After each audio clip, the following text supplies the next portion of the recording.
गरुड़ पुराण के अनुसार मनुष्य का भाग्य जन्म से पहले ही लिखा जा चुका होता है। जब जीव इस संसार में जन्म लेने के लिए आता है, तब उसके पूर्व जन्म के कर्मों के आधार पर उसका नया जीवन निर्धारित होता है।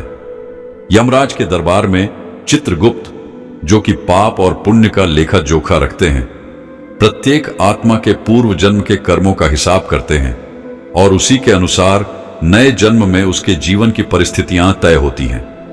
भगवान श्री कृष्ण ने भी भगवत गीता में कहा है, कर्मण्येवाधिकारस्ते मां फलेषु कदाचन, अर्थात मनुष्य को केवल कर्म करने का अधिकार है, लेकिन फल उसके हाथ में नहीं है। यह भाग्य ही तय करता है कि उसे क्या प्राप्त होगा।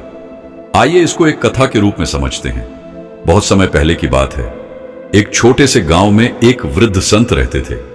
वह बहुत ही ज्ञानी और दयालु थे। दूर दूर से लोग उनके पास अपनी समस्याओं का समाधान पूछने आते थे। एक दिन एक युवक उनके पास आया। युवक ने संत को प्रणाम किया और पूछा, गुरुदेव, क्या हमारा भाग्य पहले से ही लिखा होता है? क्या हम अपने कर्मों से इसे बदल सकते हैं? संत ने मुस्कुराते हुए कहा, वत्स, तुम्हारे प्रश्न का उत्तर एक कथा के माध्यम से दूंगा। ध्यान से सुनो। प्राचीन समय की बात है। कौशांबी राज्य में राजा धर्मसेन राज करते थे। वे बहुत ही न्यायप्रिय और धर्मपरायण राजा थे। उनका एक पुत्र था, राजकुमार विक्रम। जन्म के समय ही राज ज्योतिषियों ने भविष्यवाणी की थी कि राजकुमार का जीवन अत्यंत कठिन होगा। उनका भाग्य निर्धनता और कष्टों से भरा होगा। राजा ये सुनकर चिंतित हो गए। उन्होंने कई उपाय किए, लेकिन कोई भी भविष्यवाणी को बदल नहीं सका। दूसरी ओर उसी राज्य में एक निर्धन ब्राह्मण रहता था। उसका नाम महादेव था। वह अत्यंत धार्मिक और ईश्वर का भक्त था। उसकी भक्ति और अच्छे कर्मों के कारण लोगों को विश्वास था कि वह कभी भी निर्धन नहीं रहेगा। लेकिन महादेव की स्थिति जीवन भर अत्यंत दयनीय रही। समय बीता, राजकुमार बड़ा हुआ और उसे सुख संपत्ति की कोई कमी नहीं थी। फिर भी उसका मन अशांत रहता था। दूसरी ओर ब्राह्मण महादेव, जो दिन रात तपस्या करता था, गरीबी से बाहर नहीं निकल पा रहा था। एक दिन दोनों की भेंट संत महर्षि अत्रि से हुई। राजकुमार ने उनसे पूछा, गुरुदेव, यदि भाग्य पहले से लिखा होता है तो क्या इसे बदला नहीं जा सकता?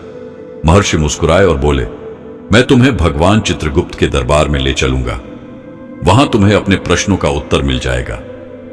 रात्रि के समय महर्षि अत्रि ने दोनों को ध्यान में बैठाया और अपनी सिद्ध शक्तियों से उनकी आत्माओं को यमलोक की यात्रा पर भेज दिया। जब वे चित्रगुप्त जी के दरबार में पहुंचे तो उन्होंने वहां एक विशाल पुस्तक देखी। उसमें हर जीव के कर्मों का लेखा जोखा था। चित्रगुप्त ने बताया, राजकुमार विक्रम के पूर्व जन्म के कर्मों के अनुसार उसका भाग्य निर्धनता और संघर्ष से भरा होना चाहिए था, लेकिन उसके माता पिता के पुण्य कर्मों और दान पुण्य के कारण उसे इस जन्म में राजसी सुख प्राप्त हुए हैं। हालांकि उसका मन अशांत रहेगा, क्योंकि उसके पूर्व जन्म के कर्मों का प्रभाव अभी भी बना हुआ है। इसके बाद चित्रगुप्त ने ब्राह्मण महादेव का भाग्य पढ़कर सुनाया। महादेव अपने पूर्व जन्म में एक धनी व्यापारी था, लेकिन उसने घोर पाप किए थे। उसने निर्धनों का शोषण किया और कभी किसी की सहायता नहीं की। इसलिए इस जन्म में उसे गरीबी भोगनी पड़ रही है।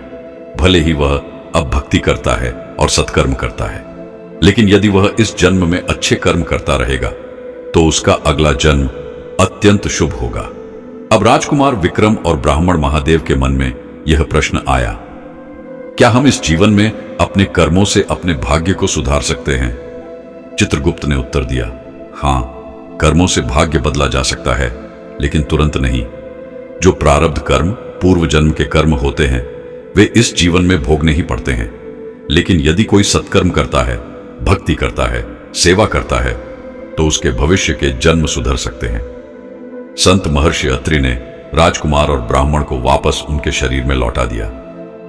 जब उन्होंने आंखें खोली तो उनके मन का भ्रम समाप्त हो चुका था।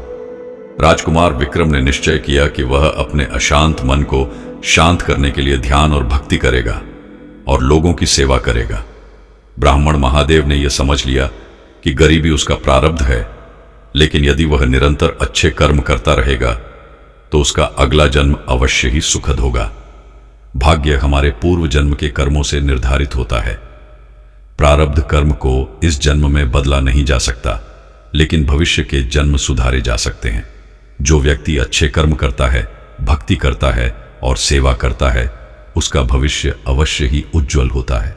कठिनाइयां आने पर धैर्य रखें, क्योंकि हर कर्म का फल सही समय पर मिलता है।